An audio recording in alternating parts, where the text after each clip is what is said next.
You guys don't need to worry about me getting revenge from Diddy. I've got 3 moves that make sure he'll never be able to come after me or my family. First, I personally reached out to the victims' legal teams. The real reason he's not getting out is those buried cases behind the scenes. I provided legal funding for 7 victims who had been silent for years and brought in the top criminal attorneys in the country. Second, I bought up every potential post-release business deal he had lined up. I planned this 2 years in advance, so by the time he got sentenced and still had hope of getting out, every partner had already cut ties with him. Third, I don't just have evidence, I've got backups. This is an entire minefield that's been buried for 20 years. I uncovered every secret from the last 30 years. With testimonies from the victims, we interviewed over a dozen people he tricked, threatened, or violated. You think that's harsh? No, he destroyed other people's lives for decades. I'm just making sure he spends a few extra years in prison for it. I'm not afraid of his people, not afraid of his threats. I know he's still in there fantasizing about a comeback, but the truth is, he's never coming back. What we're in right now, it's really hard for y'all to discern what's real and what's true, you know? And I've been seeing y'all memes and stuff. People be making memes. I see the memes. I said, no, some of that stuff is funny. Some of it's funny.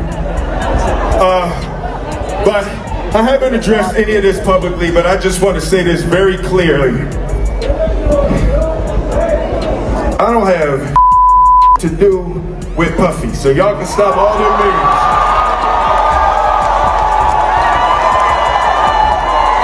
I can stop all of that. I ain't been nowhere near no damn freak off. Listen, I do enough of my own. Don't be putting me in other people's. For years, some of the most powerful names in entertainment existed inside a shared silence. Not because questions didn't exist, but because asking them carried a cost. Now with 50 Cent's documentary, that silence is being challenged not with accusations, but with structure. As attention turns back to Diddy and the renewed scrutiny surrounding Will Smith, one question rises above the noise. What stayed hidden for years, not because it was invisible, but because silence made it untouchable. When you were dating J-Lo, Will Smith and Jada tried to pick her up on a threesome and you were going to beat up Will Smith. Is that true?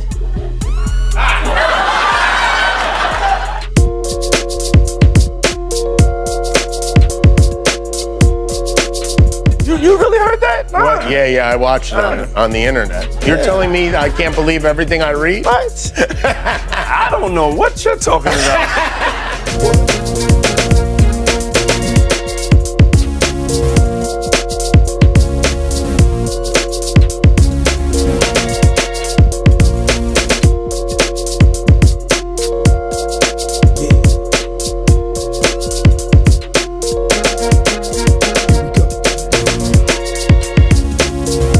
For years, Hollywood relied on a familiar defense.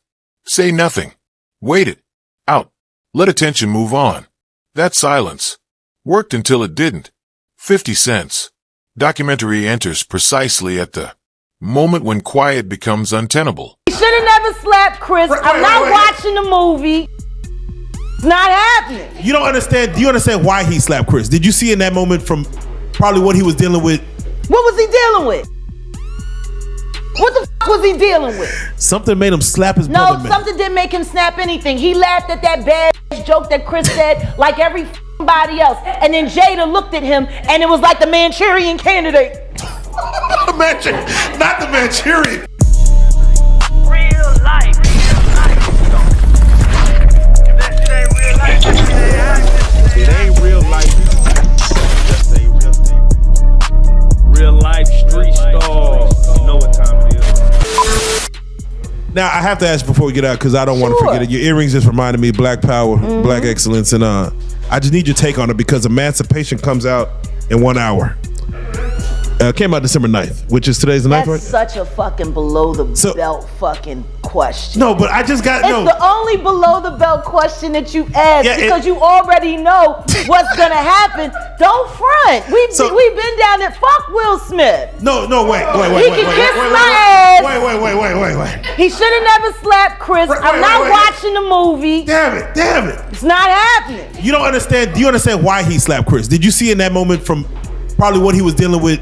What was he dealing with? Shit, I don't know. What the fuck was he dealing with? Something made him slap his No, brother, man. something didn't make him snap anything. He laughed at that badass joke that Chris said like every fucking body else. And then Jada looked at him and it was like the Manchurian Candidate. Not the Manchurian. Not the Manchurian, god damn it.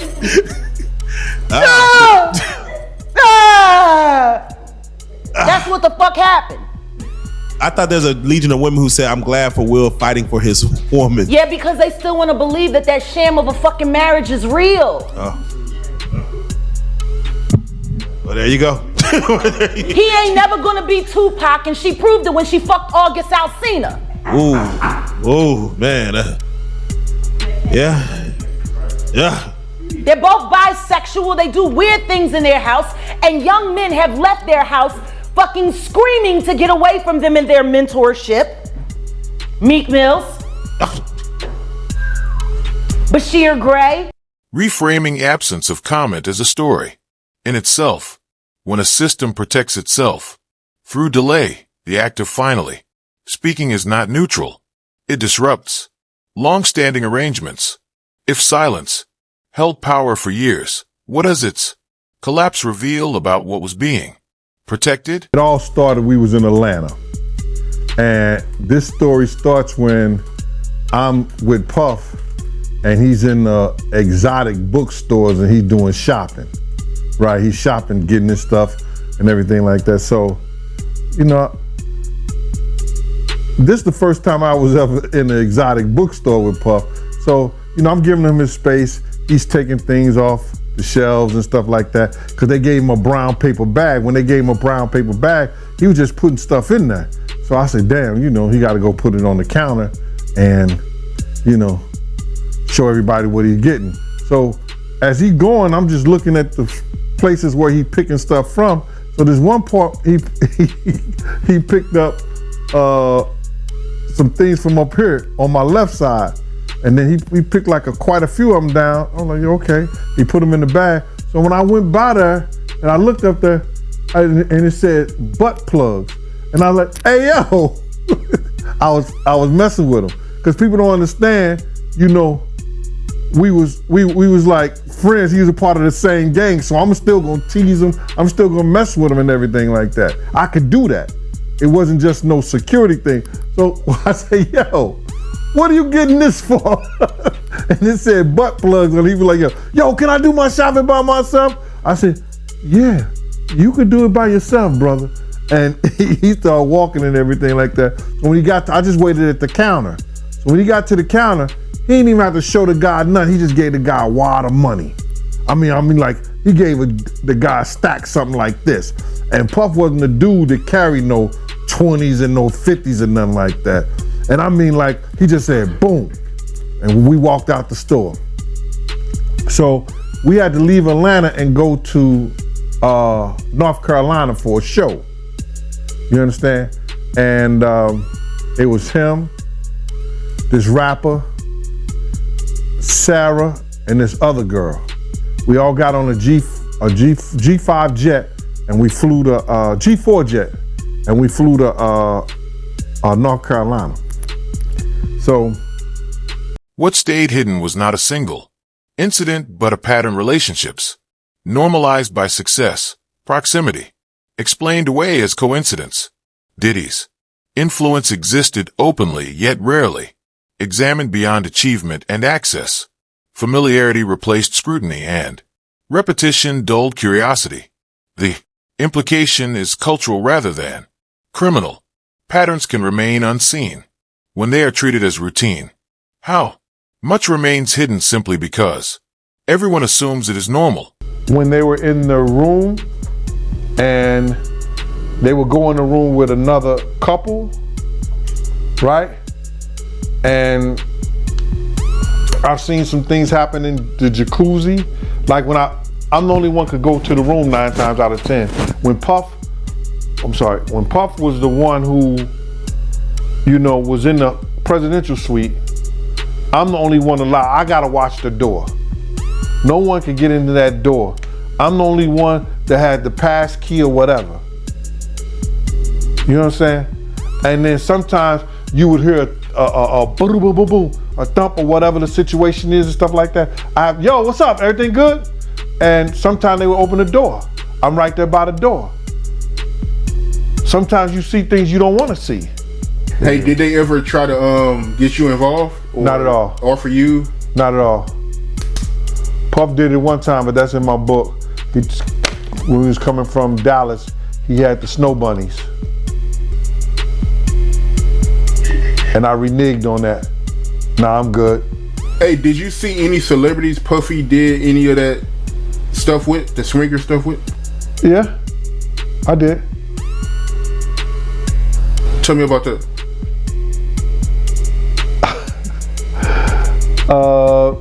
I think I told you about that. One time, him and somebody, him, Sarah, and this young girl flew from Atlanta.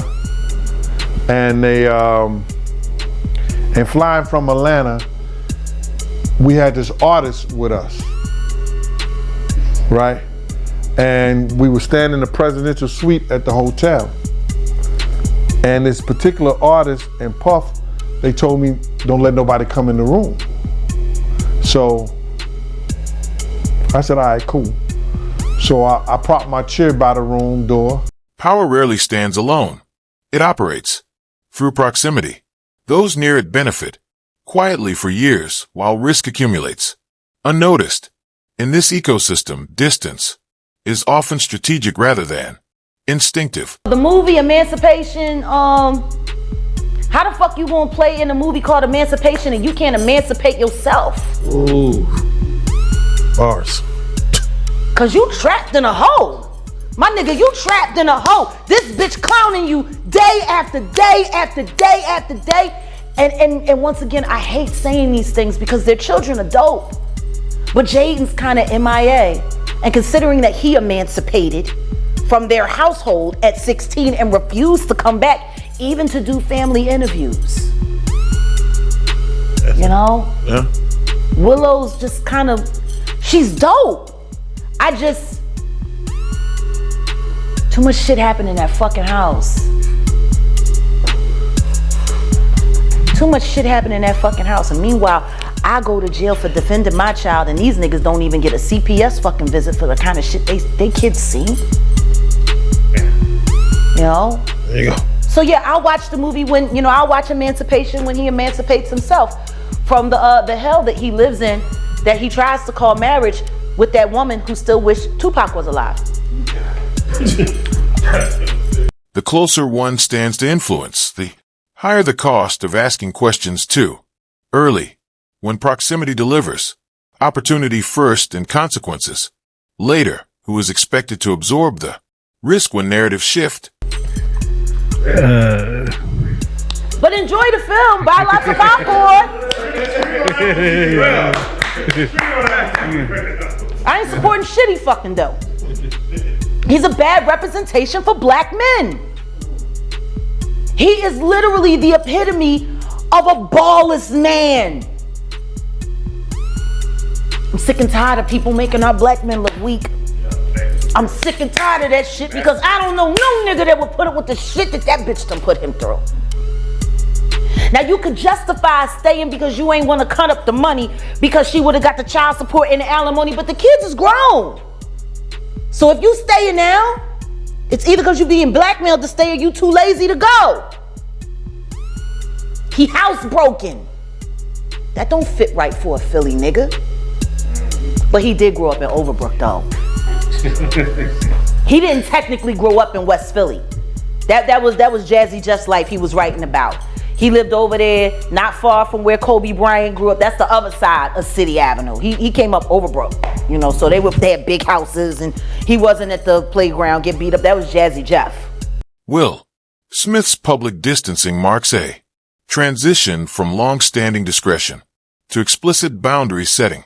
In the modern media cycle, denial is not only a rebuttal, it is a signal that the narrative has reached a consequential threshold. Delivered calmly and publicly, the message draws a line without escalating conflict. Yet timing carries its own meaning. When distance is declared only after silence becomes costly. What does that suggest about the price of speaking sooner?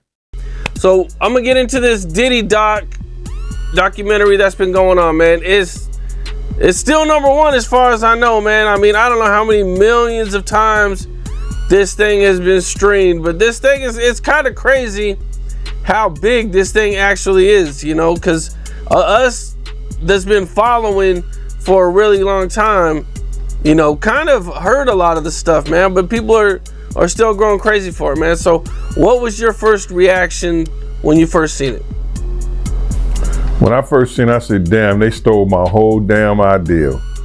You understand? Because I was talking to the producers, and before I talked to the executive director, and the producers knew, I was telling them what I was bringing to the table. Because I was trying to get a deal for me, Kirk, and Tim all together. Like a package deal. I wanted to try to get like 50,000. A documentary changes the rules by organizing fragments into chronology and context. 50 Cent moves the conversation from rumor toward record. This is not a verdict. It is an audit of attention, asking why certain questions were never sustained and why others faded. You know what I'm saying? So I told them what we was bringing to the table, who was going to tell a story, how they was going to tell a story. You know, I didn't know exactly what they were going to say, but I knew Tim grew up with Puff, so he can get the childhood thing. So I'm going and telling them the whole angle in which I would like for this to go. You know what I'm saying? What we was bringing to the table. I didn't know how they was going to do it, but I was saying, this is what we're going to bring to the table. Tim could start off with the childhood part of it because they grew up together. That's Tim Dog, Tim Patterson. Also, you know, he was the one who was working at Uptown. He was executive over there of A&R and all that other stuff. He went to Island Records. He used to work with over there at Arista, the whole 9 yards. Tim is the one who had the Lost Boys. If you remember the Lost Boys, yeah, you know what I'm saying. Tim was the manager of them. That was his group and everything like that. So Tim had a lot of inside and a lot of stuff to do with Puff. I had a lot of other people I could have brought to the table too. Eddie F, who taught Puff how to work the board and everything like that. Just Eddie F, Heavy D, and the boys DJ. I was gonna try to get Eddie and some other people like that, but it fell through because the lady was telling me what somebody else didn't give me or what somebody else didn't pay me, and she was being disrespectful. You know what I'm saying? I thought she was a white lady. I'm finding out she's a sister. Long-form inquiry challenges an industry built on forgetfulness by insisting that stories remain visible.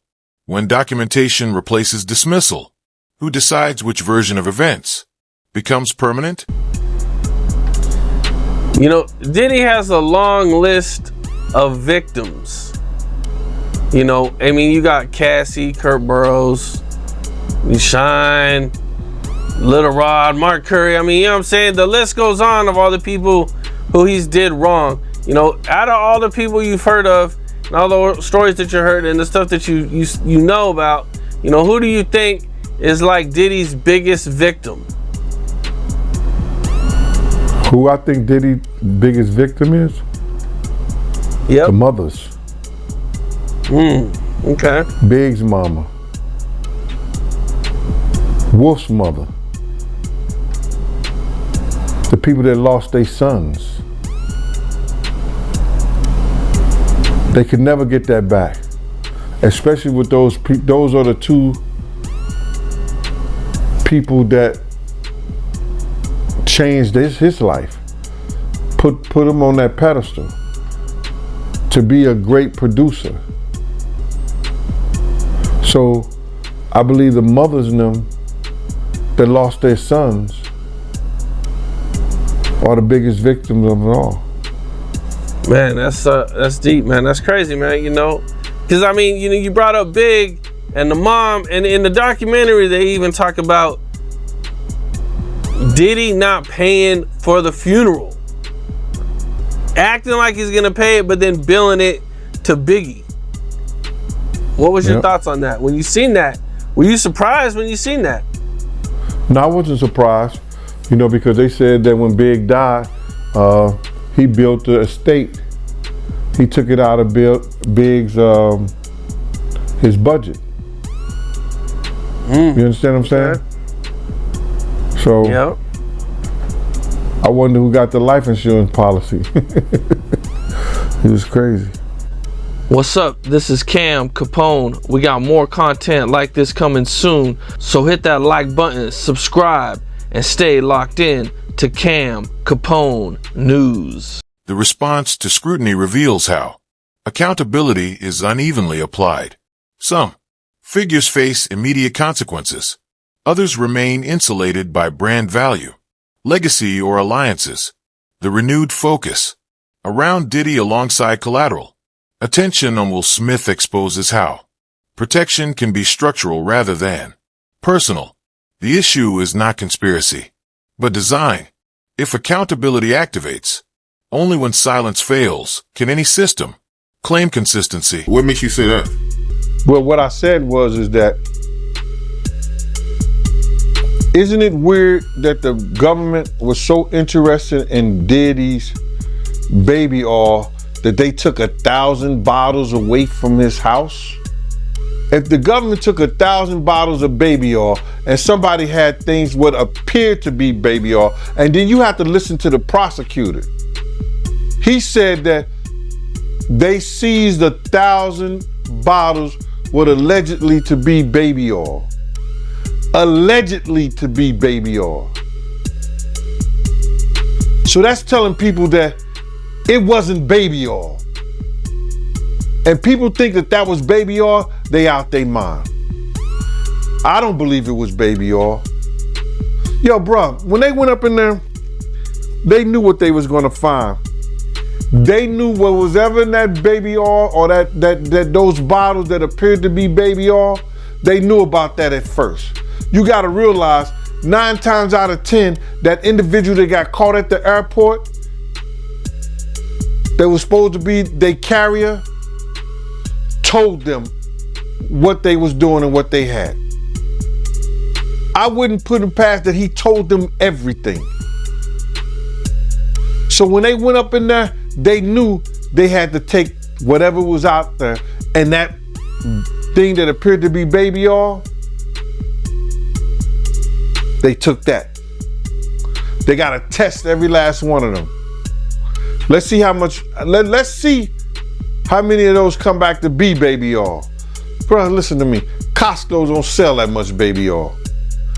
Where you know sell that much baby oil? Yeah, I don't know any store that sell that much baby oil. I know Costco, they came out and said that they don't even sell baby oil. My sentiments exactly. But you personally, right, what do you believe was in the baby oil?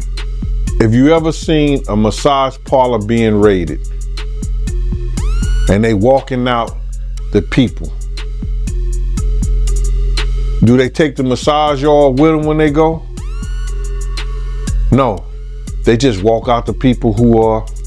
Silence is rarely accidental. It is incentivized.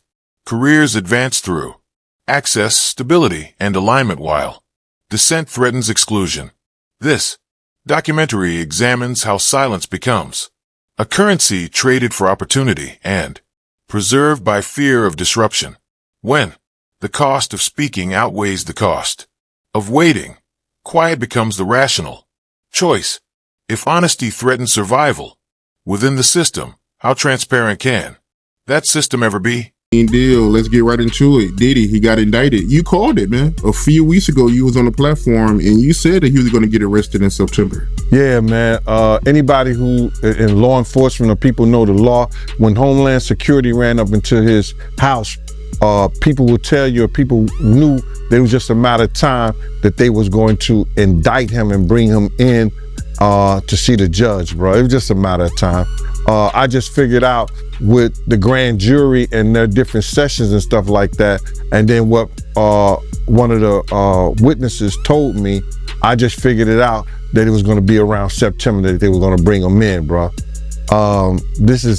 It's people might not understand. It's difficult when you see a brother that has so much promise become an icon as far as in the music business and stuff that he did, to turn around and